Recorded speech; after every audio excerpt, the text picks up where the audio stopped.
আর দেখো পাঠ্য বইয়ের 4 পৃষ্ঠায় একটি কাজ রয়েছে। কাজটি হলো কি 1 থেকে 15 পর্যন্ত ক্রমিক স্বাভাবিক সংখ্যাগুলোর যোগফল বের করে সূত্র প্রতিষ্ঠা করো।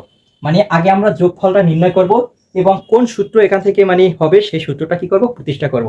তাহলে ভাই এখানে দেখি আমরা আগে লিখেছি যেমন 1 থেকে 10 পর্যন্ত স্বাভাবিক ক্রমিক সংখ্যার যোগফল ক ধরেছি। আর এখানে ভাই আমরা সেম ভাবে লিখব, ধরি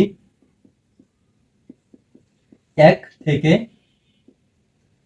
15 পর্যন্ত ক্রমিক স্বাভাবিক সংখ্যাগুলোর যোগফল ক। এটা আমরা ভাইয়া ধরি।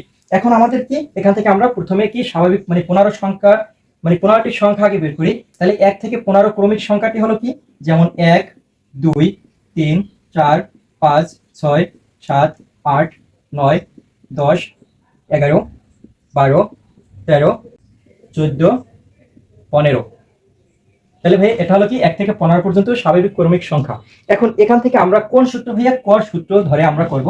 তাহলে আমরা কি ক ইজ ইকুয়াল টু লিখতে পারি কি এই সংখ্যাগুলো কি যোগ আকারে আমরা লিখতে পারি। তাহলে ক ইজ ইকুয়াল টু 1 যোগ 2 যোগ 3 যোগ 4 যোগ 5 যোগ 6 যোগ 7 যোগ 8 যোগ 9 যোগ 10 যোগ 11 12 13 14 যোগ 15। তাহলে ভাইয়া এই ক ইজ ইকুয়াল টু 15 পর্যন্ত আমরা যোগ চিহ্ন দিয়ে লিখেছি। আর ভাই গণিত করার একটি মজা কি, একটা গণিত করবা ওই টপিকের যত গণিত আছে মান পরিবর্তন করে সব কিন্তু তোমরা করতে পারবা ইজিলি। এখন ভাইয়া আবার পরে আমরা কি লিখবো, ক ইজ ইকুয়াল টু এই মানগুলোকে আমরা কি করবো উল্টিয়ে লিখবো, মানে পিছন থেকে শুরু করে সামনে পর্যন্ত লিখবো। তাহলে আমরা এখানে প্রথমে লিখবো কি 15 যোগ 14 যোগ 13 12 11 10 9 8 7 6 5 4 3 2 1। তাহলে ভাই আমরা কি করছি, প্রথমে আমরা 1 থেকে ক্রমিক স্বাভাবিক সংখ্যাগুলো লিখেছি, তারপর ভাই উল্টিয়ে আবার আমরা মানে শেষ থেকে শুরু পর্যন্ত লিখেছি। এখন ভাই এখানে আমরা কি ক আর ক যোগ করলে আমরা জানি কি 2 ক, 2 ক ইজ ইকুয়াল টু, তারপর ভাই এটাকে আমরা কি করব সরাসরি যোগ না করে আমরা কি করব এই যে উপরে উপরে মানে যোগ চিহ্ন দিয়ে আমরা মানগুলোকে সাজিয়ে লিখবো। তাহলে আমরা এখানে লিখতে পারি কি 1 যোগ 15 যোগ 2 যোগ 14, তারপর ভাইয়া 3 যোগ 13 যোগ 4 যোগ 12 যোগ 5 যোগ 11, তারপরে ভাইয়া 6 যোগ 10 যোগ 7 যোগ 9 8 যোগ 8 যোগ 9 যোগ 7। আমরা ভাইয়া নিচে লিখি 10 যোগ 6 যোগ 11 যোগ 5 যোগ 12 যোগ 4 যোগ 13 3 14 2 15 যোগ 1। তাহলে ভাইয়া আমরা কি করছি প্রত্যেকটা মান আমরা উপরে উপরে এভাবে ভাইয়া সাজিয়ে লিখেছি, উপরে উপরে এভাবে উপরে নিচে সাজিয়ে লিখেছি। তাহলে ভাইয়া এভাবে আমরা সাজিয়ে লিখবো।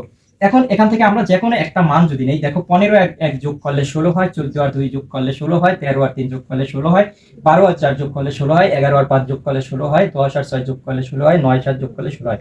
প্রতি ক্ষেত্রে কিন্তু আমাদের 16টাই আসবে। তাহলে আমরা যে কোনো একটা মান নিব ভাইয়া এখান থেকে। তাহলে বা 2 ক ইজ ইকুয়াল টু আমরা একটা মান নেই, যেমন 1 যোগ 15 এই মানটা নিব।